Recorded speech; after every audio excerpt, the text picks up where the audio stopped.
các ông the yo bơ khom nyu ngo wang la ma yo no ma bayang sot pu ha do sa hang ye chi hayang boy yo no the bay la chi nang chu dei hang de ta ma ha do ma aku wang yang ka wang ngau chai pu lo ka le pu nang tok phai si so mo pu nang yak cha yak nya mo pu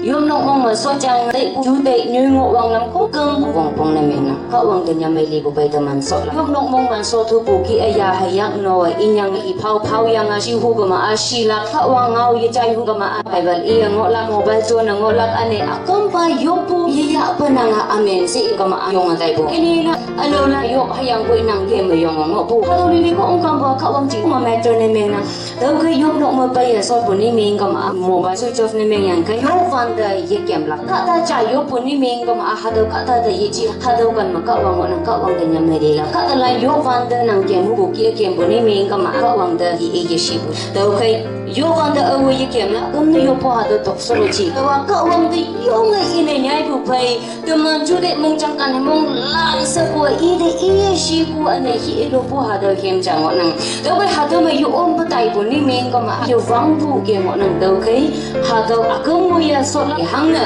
Christian ayen cha nyu ngo wang lam ma ha do lan kong kong bu yo ong phong pong na men nang do ke ka wang de ye shi yang ane ka wang de nyam hai li yang de ma na yo pa kham bu ane ta ma na ka wang ngau chai bu ha do bai ve yang ta ma nyu ngo wang na mo li ngai ji la chin ha do ye tam nang tin Christian a ching ho bu nyu ching yom no ma pa ya so van tan There is no other network inside the church, only God's network.